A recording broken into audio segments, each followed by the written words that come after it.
Écoutons ensemble et attentivement le président Ibrahim Traoré. Il donne des explications très claires par rapport à la lutte contre la corruption qui se déroule actuellement au Burkina Faso. Le journaliste lui pose la question à savoir, est-ce que ce n'est pas les petits poissons, c'est-à-dire les petits voleurs qu'on est en train d'arrêter, et les gros poissons, les grands voleurs sont en train de faufiler. Il va donner des explications très claires. Et ce qui m'a beaucoup marqué dans ces explications, vers la fin, il dit, ils ne pourront pas mettre fin à 100% à la corruption, mais ils sont en train de faire le mieux. On va l'écouter, mes frères. Beaucoup d'informations, beaucoup de leçons. Pour parler rapidement de la lutte contre la corruption qui bat son plein actuellement au Burkina Faso et qui donne des résultats, mais certains estiment que ce sont de petits poissons qui sont pris pour le moment et que les gros poissons arrivent à ne pas passer à travers les mailles. Vous parlez des caméras Korak? Exactement. Non, les caméras Korak, ce n'est qu'une partie. Mais attendez, quand l'affaire Tignan, est-ce que c'est caméra Korak? Mais ce sont des milliards. Vous avez suivi ça quand même en direct. Mais ce n'est pas la seule affaire, il y a beaucoup d'autres affaires qui se traitent, mais c'est parce qu'il y a certains qui sont médiatisés.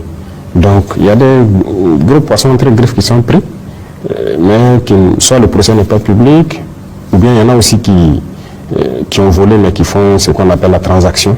C'est-à-dire qu'ils remboursent avec des pénalités, c'est les gens des finances qui calculent ça. C'est parce qu'il y a ce mot aussi, si tu voles et qu'on te prend, alors on peut décider de faire une transaction, tu payes, et avec les pénalités qu'il faut, et ensuite donc s'il y a une peine à encourir, tu vas aussi le faire. Donc il y a beaucoup de procès qui se déroulent et la justice est très chargée actuellement. Mais c'est ce que vous voyez seulement, parce que les petites corruptions entraînent aussi les grandes corruptions. Parce que les petites corruptions frustrent les populations. Ça, vous imaginez quelqu'un qui a un malade à l'hôpital, il sort pour aller chercher un produit urgemment. Alors on l'arrête. Par exemple, on a mis un processus en place, par exemple avec la brigade Laban, pour qu'on n'arrête plus quelqu'un et prenne son engin. Ou bien le garder sur place. Non. Il y a une carte qu'on vous remet et vous partez. Mais si maintenant un agent refuse de faire cela, quelqu'un qui a son enfant ou bien en tout cas quelqu'un à l'hôpital qui est mourant, il court pour chercher une ordonnance. On a mis un processus en place pour que ce gars-là puisse rapidement avoir ses produits repartir.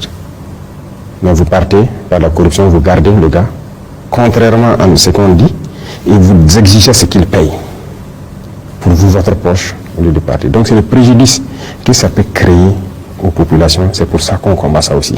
Et c'est ça qu'on a montré publiquement pour que les gens arrêtent. C'est la même chose au niveau des services des domaines, des parcelles et autres.